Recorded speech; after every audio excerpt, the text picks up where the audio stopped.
इसीलिए मैं अल क्लासिको को बोलता हूँ मौत का खेल। देखा फिर आपने मौत का खेल। क्लब फुटबॉल के अंदर अल क्लासिको को इसी वजह से क्लब फुटबॉल का सबसे बड़ा गेम कहा जाता है, जो आज हमने विटनेस किया। सबसे पहले यार कंग्रेचुलेशन टू बार्सिलोना फैंस, क्योंकि हम लोगों ने पिछले सीजन में जितनी मारामारी देखी है, जितने हमने दुख उठाए थे, और ये सीजन पिछले सीजन्स के दुखों को मिटा रहा है। आज का गेम डिफाइन करना मेरे लिए बहुत मुश्किल है, क्योंकि ऑनेस्टली स्पीकिंग मैं अभी भी बहुत सारे इमोशंस के अंदर हूँ और मुझे समझ में नहीं आ रहा कि इस गेम को मैं कैसे एक्सप्लेन करूंगा। लेकिन एक चीज मैं ये कहना चाहूंगा इस गेम का एनालिसिस स्टार्ट करने से पहले, कि क्या मिला रियल मैड्रिड को कल इतनी बड़ी कंट्रोवर्सी बनाकर।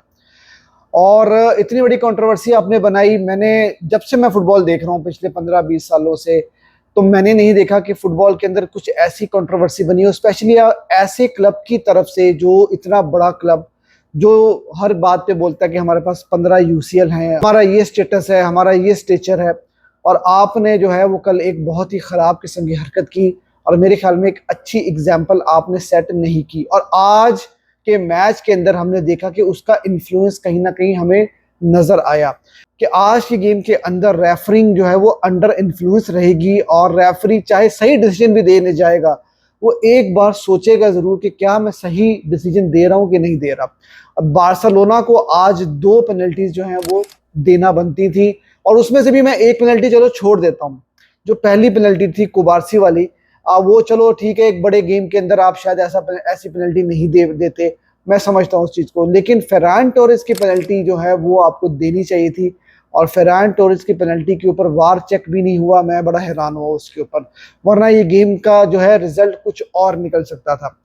गेम यार बहुत ही क्लास का गेम हुआ। It was a tactical battle, और कार्लोस एंसेलोटी जो है उन्होंने भी आज की गेम के अंदर दिखाया कि why he is one of the greatest manager. आज की गेम यार टेक्टिकली बहुत कमाल की गेम थी, और जो फुटबॉल देखना चाहता है, जो फुटबॉल सीखना चाहता है ना, उसके लिए आज की गेम देखना बहुत ही इंपॉर्टेंट है। बार्सिलोना ने गेम को डोमिनेट किया था। पहला हाफ तो बार्सिलोना के नाम ही रहा, बार्सा ने चांसेस भी क्रिएट किए थे। लेकिन जो आज की गेम में पहले हाफ में रियल मैड्रिड जो करना चाह रही थी वो ये थी कि उन्होंने मिड ब्लॉक और लो ब्लॉक बनाया हुआ था। वो नहीं चाहते थे कि बार्सिलोना के साथ एक ओपन फुटबॉल खेली जाए, ताकि बार्सिलोना पिछले 2 क्लासिकोस की तरह से काउंटर अटैक के ऊपर हिट ना करे। आज अगर आप ये एक चीज नोट करो, आज बाल्दे नहीं थे, और जब बाल्दे नहीं थे तो आज जेरार मार्टिन की साइड से, लेफ्ट साइड से आपने देखा होगा कि रियल मैड्रिड थोड़ी रिलैक्स नजर आ रही थी। उन्होंने ओवरलोड जो है वो बनाया हुआ था लामीन यमाल की साइड के ऊपर। वो ये चाहते थे कि लामीन यमाल को नहीं खेलने देना, जेरार मार्टिन को थोड़ा हल्के में ले लो, और उन्होंने सारी की सारी जो अपनी डिफेंस है या मिडफील्ड है वो राइट साइड के ऊपर जो है शिफ्ट की हुई थी। और आप जेरार मार्टिन को अगर आप गौर करो, वो बड़े आराम से फुटबॉल खेल रहे थे। पहले हाफ के अंदर बॉल वो रिसीव कर रहे थे और आराम से जा भी रहे थे। और वही बात है कि जेरार मार्टिन ऑब्वियसली वो इतने अच्छे नहीं है ऑफेंसिवली कि वो एक अच्छा क्रॉस डाल सके, तो उन्होंने वर्टिकल्स बॉल ही डाली है, वो सेंटर के अंदर ही बॉल खिला रहे थे। तो एक तो ये चीज थी। दूसरी चीज ये थी कि रियल मैड्रिड जो है वो हिट करना चाह रही थी बार्सिलोना को काउंटर अटैक्स के ऊपर। इस वजह से रियल मैड्रिड ज्यादा चांस नहीं देना चाह रही थी बार्सिलोना को अटैकिंग फुटबॉल खेल के, और कहीं ना कहीं वो इसमें कामयाब भी हो गए थे। पहले हाफ में समहाउ बार्सिलोना ने कुछ चांसेस जरूर क्रिएट किए, बड़े क्लोज थे हम लोग। एक रफीनिया का क्रॉस था जो फेरान टोरेस कनेक्ट नहीं कर पाए, और उसके अलावा भी हमने कुछ अच्छे चांसेस क्रिएट किए। लामीन यमाल का शॉट जो थोड़ा सा बाहर निकल गया था, लेकिन गोल आता है बैंगर के ऊपर। पैड्री का एक लॉन्ग बॉल होता है लामीन यमाल को, लामीन यमाल बॉल लेके डी में जाते हैं और फिर वापस पीछे पैड्री को खिलाते हैं, और पैड्री एक कमाल की फिनिश करते हैं। पैड्री से हमेशा हमें एक ही प्रॉब्लम रहता है कि पैड्री शॉट नहीं लेते। आज उन्होंने शॉट लिया, और जो शॉट उन्होंने लिया यार, कोर्तवा को बीट करना इतना ज्यादा आसान नहीं है, क्योंकि कोर्तवा वर्ल्ड क्लास गोलकीपर हैं, और उनके अगेंस्ट आपको गोल स्कोर अगर करना है तो आपको बिल्कुल पिन पॉइंट शॉट लेना होगा, और आपको ऐसा शॉट लेना होगा जो कोर्तवा की रेंज में ना आए, और पैड्री ने बिल्कुल ऐसे ही किया। पहले हाफ को बार्सा ने अच्छे से कंट्रोल किया, 1-0 के साथ बार्सिलोना की लीड थी। लेकिन सेकंड हाफ के अंदर गेम थोड़ी चेंज हो जाती है। क्रेडिट जाना चाहिए रियल मैड्रिड को भी यहाँ पर, क्योंकि रियल मैड्रिड ने सेकंड हाफ के अंदर, स्पेशली एम्बापे के आने के बाद से, बारसा को काफी प्रॉब्लम में डाल दिया था। देखो कहीं ना कहीं बारसा की फिटीग भी नजर आई, प्लेयर्स कुछ थके हुए भी नजर आए और बार्सिलोना ने कुछ इंडिविजुअल मिस्टेक्स भी की जिसकी वजह से रियल मैड्रिड को कमबैक करने का मौका मिल गया था। एम्बापे के आने के बाद से गेम की इंटेंसिटी काफी ज्यादा हाई हो गई थी। रियल मैड्रिड बार्सिलोना को प्रेस बहुत अच्छा करी थी और बारसा के पास कोई प्रॉपर जवाब नहीं था उस प्रेस का। काफी इंटेंस प्रेसिंग थी और मैन टू मैन प्रेसिंग कर रही थी, तो रियल मैड्रिड ने काफी बारसा को प्रॉब्लम में डाल दिया था।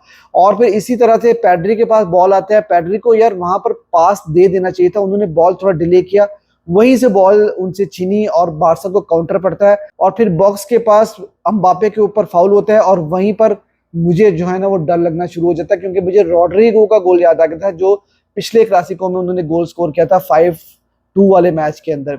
तो एम्बापे वहां से अपने करियर की पहली फ्री किक के ऊपर गोल स्कोर करते हैं, बहुत ही अच्छा गोल था उनका। और यहाँ पर डर लगने लग गया था कि कहीं यहाँ से गेम कहीं खराब ना हो जाए, और ऐसा ही हुआ क्योंकि रियल मैड्रिड ने सेकंड हाफ में बारसा को कहा जा सकता है कि उन्होंने डोमिनेट किया in terms of chances, in terms of intensity वो बारसा से बेहतर थे और बारसा उनकी इंटेंसिटी को मैच नहीं कर पा रही थी। रियल मैड्रिड को कॉर्नर मिलता है और उस कॉर्नर के ऊपर हम अच्छा डिफेंड नहीं करते और चोमिनी बारसा के अगेंस्ट गोल स्कोर कर देते हैं, 2-1 हो जाता है और यहाँ पर चीजें खराब होती नजर आती हैं। लग रहा था कि शायद बारसा कमबैक नहीं कर पाएगी, लेकिन इस सीजन में हमने कई बार रेमोंटादा करते हुए बार्सिलोना को देखा है। अभी रिसेंटली हमने सेल्टा के अगेंस्ट किया था रेमोंटादा, उसके पहले हमने बेनिफिका के अगेंस्ट भी कमबैक किया था और डॉर्टमंड के अगेंस्ट भी हमने कमबैक किया था। तो एक उम्मीद थी कि बार्सिलोना गिव अप नहीं करेगी और वही हुआ। एक बहुत ही खूबसूरत लॉन्ग बॉल था और बहुत ही कमाल की फिनिश थी फेरेन टोरेस की, कूल एंड काम फिनिश थी और उन्होंने एक बहुत ही कमाल का गोल स्कोर करके बारसा को वापस वो गेम के अंदर लेकर आ गए। वो डिफेंडर को भी बीट करते हैं, वो कोर्तवा को भी बीट करते हैं और फिर जब वो शॉट लेते हैं वो मेक श्योर करते हैं कि ऑन टारगेट शॉट जाए।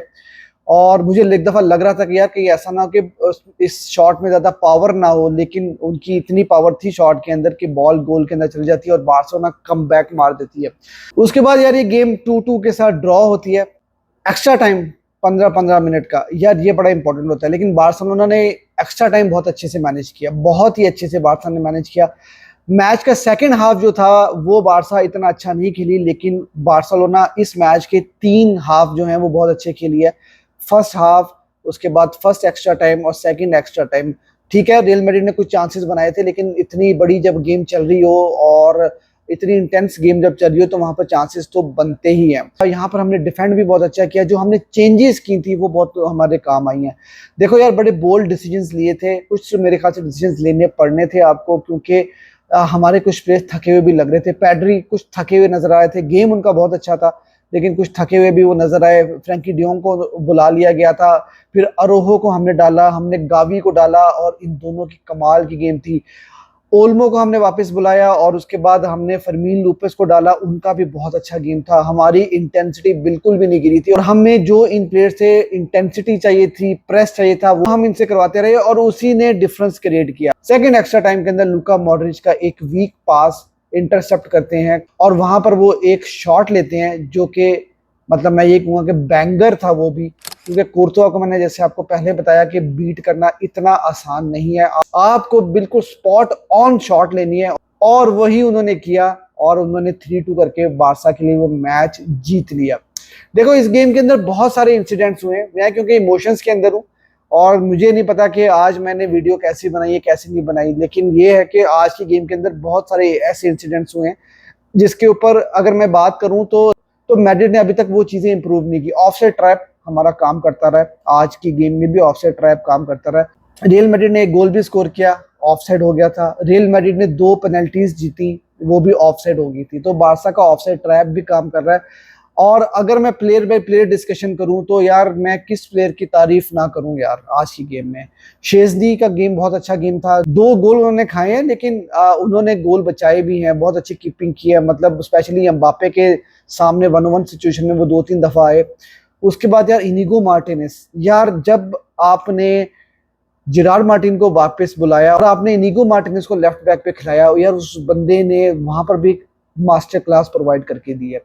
उस बंदे को आप जहां पर पिच पे देखो वो आपको नजर आता है। उसने डिफेंस बड़ा सॉलिड किया, हेडर्स जीते, लेफ्ट बैक पे वो कमाल का खेला। तो यार हैट्स ऑफ टू हिम, क्या साइनिंग है यार, क्या साइनिंग हम लोगों ने कर दी है फ्री के अंदर। उसके बाद कुबारसी का बहुत सॉलिड गेम था, और उसके बाद अरोहो ने आकर गेम चेंज किया। मैं ये समझता हूँ कि अरोहो ने बेंच से आकर आपको ये गेम बचाया है। उसने जिस तरह से डिफेंस किया है अगेंस्ट एम्बापे, और जब तक विनी खेले थे विनी के अगेंस्ट, यार कमाल की परफॉर्मेंस उस बंदे ने दी है। ये वही अरोहा है जिसको हम बोल रहे थे बेच दो, और यही वो अरोहा है जिसने ये गलती अभी रिसेंटली की थी और हमने कहा था कि यार इसकी हमें जरूरत नहीं है, हमें बेच दो। लेकिन आज के गेम में भाई वॉरियर की तरह वो बंदा खेला।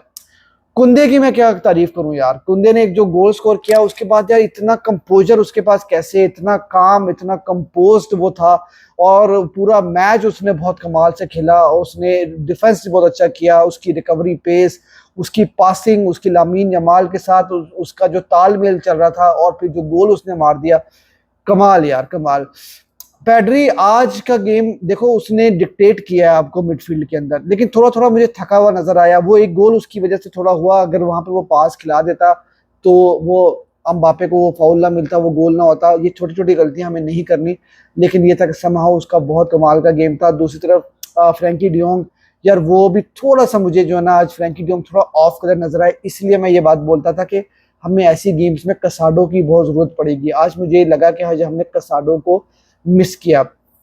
ओल्मो का गेम ठीक था यार, लेकिन ओल्मो से जो एक्सपेक्टेशन थी वो उस एक्सपेक्टेशन पे उस तरह की फुटबॉल नहीं खेल सके। उनको मारा भी आज बहुत गया था, और मुझे डर था कि वो दोबारा इंजर्ड ना हो जाए, लेकिन फिर भी समहाउ उनका एक डिसेंट गेम था।